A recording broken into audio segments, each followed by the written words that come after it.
Qui agite des barres de fer dans la cour? Qui monte l'escalier? Qui siffle sa chanson? La solitude chantante dans la ville, le bruit des robinets et des conduits d'eau. La mer qui s'écroule en volutes de fumées et perruques de l'autre siècle, lissée sur les trottoirs, cardée aux fenêtres, houle de visages et de voix. Sillage confondu et entrecroisé, chansons de gosses. Qui agite des barres de fer dans la cour? Qui monte l'escalier? Qui siffle sa chanson?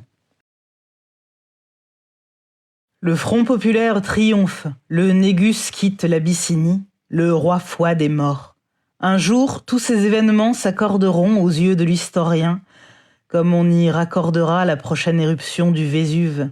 Il est possible de résoudre les problèmes une fois passés, mais leur solution trouvée, il est difficile de prévoir les problèmes qui se poseront. Notre tâche n'est pas finie, elle commence. Être toujours vigilant, être toujours prêt, être toujours inquiet, mais toujours optimiste, et ne pas avoir peur du coup dur. Voilà quelle doit être notre règle de conduite, et ne jamais se laisser décourager par un échec, car tout ne sera pas rose sur le chemin où nous nous engageons. Mais il n'y a pas que la rose comme fleur parmi les fleurs. Je me lèverai demain matin plus tôt qu'aujourd'hui. Le soleil demain matin sera plus chaud qu'aujourd'hui. Je serai plus fort demain matin, plus fort qu'aujourd'hui. Je serai gai demain matin, plus gai qu'aujourd'hui. J'aurai demain matin plus d'amis qu'aujourd'hui. Et bien que demain matin, la mort soit plus proche qu'aujourd'hui, je serai demain matin plus vivant qu'aujourd'hui. Souvenir des 1001 nuits. Peur des accidents, des nuits absurdes, peur du grain de sel qui tombe dans la dent creuse d'un timonier qui provoque un naufrage sous le coup de la douleur. Peur du canif que j'égare dans mon lit, peur de la goutte d'eau.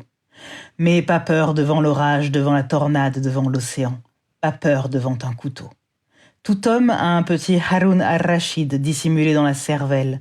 Comme lui, il craint l'impondérable. Comme lui, il risque le danger sans s'en rendre compte.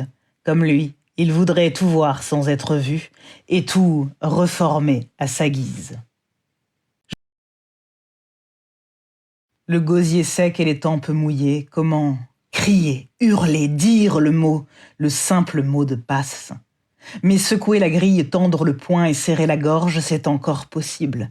Le gosier sec, mais nous boirons. Les tempes mouillées sécheront au beau soleil, et il ne sera plus nécessaire de dire un mot pour passer. Nous briserons la serrure et la clé, et encore la porte, et tout sera simple et facile. Et si nous ne réalisons pas ces projets, d'autres hommes, dans les années futures, les réaliseront.